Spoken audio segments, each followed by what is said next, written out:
अस्सलामुअलैकुम वरहमतुल्लाहि वबरकातुहू।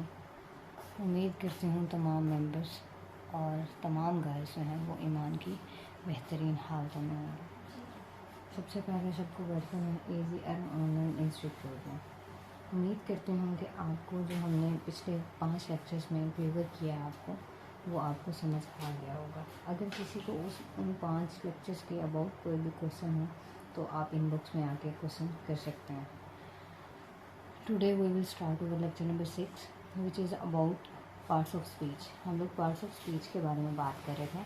हम लोग आज जो पार्ट ऑफ स्पीच की बात करेंगे वो है एडवर्ब। सबसे पहले हम लोग एडवर्ब की डेफिनेशन देख लेते हैं। यहाँ पर ये इंग्लिश के वो अल्फाज हैं जो किसी वर्ब और एडजेक्टिव के मायने में कमी या इजाफे का बायस बनते हैं।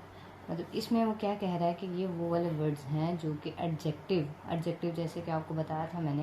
एडजेक्टिव क्या है, किसी की खासियत है, खसूसियत है कि वो उसकी खसूसियत बढ़ा रहा है नाउन की या कम कर रहा है उसके मायने में। अब एडजेक्टिव के मायने में जो चीज़ कमी या इजाफे का बायस होता है वो क्या कहलाता है, हमारे पास एडवर्ब कहलाता है। यहाँ पे एक मैंने नीचे यहाँ पे आपके लिए आपको यानी कि अच्छे से समझाने के लिए, अंडरस्टैंड करवाने के लिए एक नोट राइट किया। 99% वो अल्फाज जो वाई या एल पर ख़त्म होते हैं एडवर्ब कहलाते हैं। इसका क्या मतलब है कि हमारे पास जो 99% वर्ड्स हैं, जितने भी वर्ड्स हैं जो कि एल पर ख़त्म हो या फिर जो फिनिश हो वाई पर, वो जो है हमारे पास वो हमारे पास एडवर्ब कहलाते हैं। एडवर्ब हमेशा वर्ब से पहले आते हैं। वो कह रहा है कि एडवर्ब यानी कि जो मैंने यहाँ पे समझाने की कोशिश की, हमारे पास एडवर्ब जो है वो हमेशा ऑलवेज वर्ब से पहले आएगा, जबकि कुछ एल या वाई के बगैर भी होते हैं। आपको जैसे मैंने ऊपर नोट लिखवाया है कि 99% वो अल्फाज हैं जो एल या वाई पर ख़त्म हो तो उनको क्या बोलते हैं, हम लोग एडवर्ब बोलते हैं। कुछ ऐसे भी हैं जो कि एल पे और वाई पे ख़त्म नहीं होते, फिनिश नहीं होते, लेकिन वो भी एडवर्ब ही कहलाते हैं।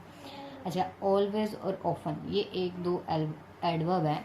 ये दो एडवर्ब हैं, ये हमेशा वर्ब से पहले आते हैं। बाकी एडवर्ब वर्ब से पहले भी आ सकते हैं और बाद में भी आ सकते हैं। बेसिकली ऑलवेज और ऑफन ये दो एडवर्ब ऐसे हैं, ये एडवर्ब है ऑलवेज और ऑफन। ये एडवर्ब जो है ये हमेशा किसी भी जुमले में है, किसी भी सेंटेंस में है, ये हमेशा वर्ब से पहले यूज़ होंगे। इसके अलावा जितने भी एडवर्ब हैं वो हमारे पास या तो वर्ब से पहले आएंगे या फिर बाद में आएंगे। नेक्स्ट हमारे पास जो अगला, इसकी एक एग्जांपल से लेके यहाँ पे मैंने आपको समझाने की कोशिश की है कि ये देखें हमारे पास यहाँ पे, ये देखें जी, यहाँ पे हमारे पास इसकी एक एग्जांपल है। वो है जी, he is an honest man. ये होनेस्ट लिखा हुआ है, इसका जो प्रोनाउंसिएशन जो सही है इसकी वो ऑनेस्ट होती है।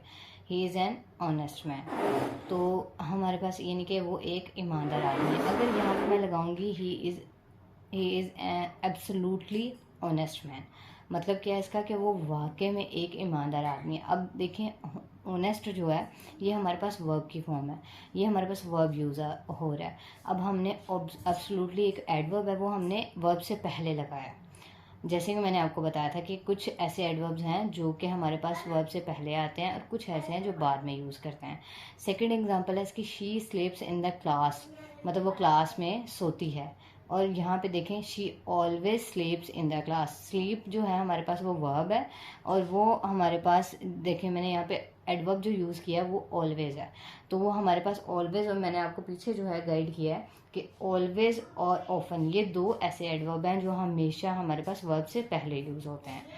हमारे पास 6 जो हमारे पास पार्ट्स ऑफ स्पीच आता है वो है हमारे पास इंटरजेक्शन। अब यहाँ पे इसकी डेफिनेशन देख लेते हैं। ये इंग्लिश के वो अल्फाज हैं जो आपको, जैसे कि मैं आपको याद हो, अगर मैंने आपको जब बताया था काइंड्स ऑफ सेंटेंसेस में, हमने एक काइंड पढ़ी थी एक्सक्लेमेटरी सेंटेंसेस, ये सेम उससे मिलता जुलता है। देखें ये इंग्लिश के वो अल्फाज हैं जो अचानक आने वाली खुशी, गमी या दुख का इजहार करते हैं। इसकी एग्जांपल है जैसे वो वाले अल्फाज जैसे हुर्रा, ओह, अलास, वो, मतलब हुर्रा हम लोग जब खुश होते हैं ये बोलते हैं, ओह मतलब उदास हैं, अलास मतलब कोई अफसोस की बात हो, वाओ मतलब हम लोग खुशी का इजहार कर रहे होते हैं। ये जो हमारे पास सभी जो वर्ड्स आते हैं, दो सेंटेंसेस विच एक्सप्रेस मतलब हैप्पीनेस, सैडनेस, कुछ भी लाइक दैट, तो वो हमारे पास क्या कहलाते हैं, दे विल कॉल इंटरजेक्शन। अच्छा, now we will read about conjunction which is seventh type of parts of speech. Conjunction है हमारे पास, इसको शॉर्ट फॉर्म में हम CONJ भी लिख सकते हैं।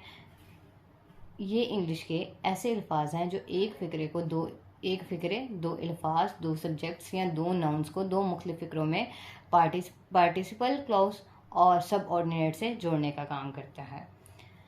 अब यहाँ पे क्या कह रहा है, ये कह रहा है कि ये हमारे पास इंग्लिश में ऐसे अल्फाज होते हैं जो कि यानी कि जो दो सब्जेक्ट्स हों हमारे पास एक फ़िक्रे के अंदर, अगर 2 वर्ड्स हैं या 2 सब्जेक्ट्स हैं हमारे पास, मतलब 2 उसके अंदर कंडीशंस बयान की गई हैं, उन दोनों कंडीशंस को, एक जो कंडीशन है वो पार्टिसिपल क्लॉज कहलाता है और सबऑर्डिनेट कहलाता है, एक जो है सेकंड जो है वो सबऑर्डिनेट कहलाता है। उन दोनों को जोड़ने का काम जो हमारे पास करता है, जो वर्ड्स करते हैं, उनको हम लोग क्या बोलते हैं, वो हमारे पास कंजक्शन है।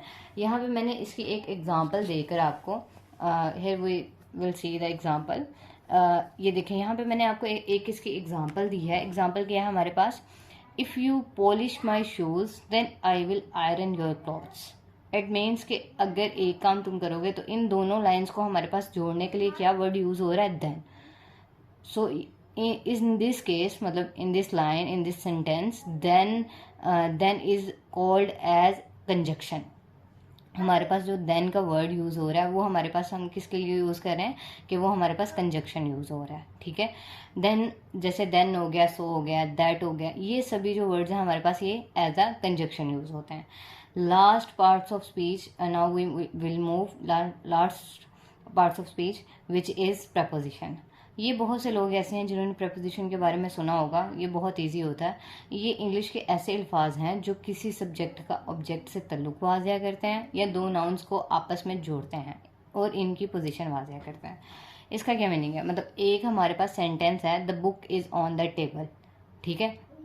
Those words which relate subject with object, it means they are called preposition. The book is on the table, the book क्या है हमारे पास, सब्जेक्ट है, और टेबल क्या है हमारे पास, ऑब्जेक्ट है। अब इन दोनों वर्ड्स को आपस में जो जोड़ा है, जो हमारे पास अटैच कर रहा है, वो वर्ड क्या है हमारे पास, ऑन। और ये पोजीशन कैसे कि वो बुक ऊपर है, नीचे है, दाएं है, बाएं है, ये हमारे पास कौन सा वर्ड शो कर रहा है उसकी पोजीशन को, वो हमारे पास ऑन शो कर रहा है बेसिकली। तो यहाँ पे हमारे पास जो ऑन वर्ड है वो हमारे पास क्या कहलाएगा कि वो हम लोग एज अ प्रपोजिशन यूज़ कर रहे हैं। सेकेंड एग्जाम्पल है, जैसे ही इज़ इन लाहौर, मतलब कि वो जो है वो लाहौर में है, तो ही मतलब वो, मतलब ये सब्जेक्ट यूज़ हो रहा है, लाहौर मतलब ऑब्जेक्ट यूज़ हो रहा है। इन दोनों को हम लोग किसके साथ, एक दूसरे के साथ मिला रहे हैं, किस वर्ड के ज़रिए, किसके सोर्स के ज़रिए हम लोग मिला रहे हैं इसको, कि इन इज़ एन प्रपोजिशन। इन हो गया, ऑन हो गया, लाइक एट है, ये सब हमारे पास किस लिए यूज़ होते हैं, ये सब हमारे पास प्रपोजिशन के तौर पे यूज़ होते हैं। यहाँ तक हमारा जो पार्ट्स ऑफ स्पीच का यानी कि था हमारा लेक्चर, वो फिनिश होता है। उम्मीद करती हूँ कि आप सबको यहाँ तक जितने भी लेक्चर्स हैं उन सबको आप लोग अच्छे से, आप लोगों ने अंडरस्टैंड कर लिया होगा। अगर आप लोग मेरे इससे सेटिस्फाई हैं तो कमेंट बॉक्स में अपना जो कमेंट्स हैं वो लाजमी दिया करें, और सभी जो हैं दुआ में याद रखिएगा, अपना ख्याल रखिएगा। जज़ाकल्लाह खैरन कसीरा, और सब्सक्राइब ज़रूर कर दीजिएगा। अल्लाह हाफिज़।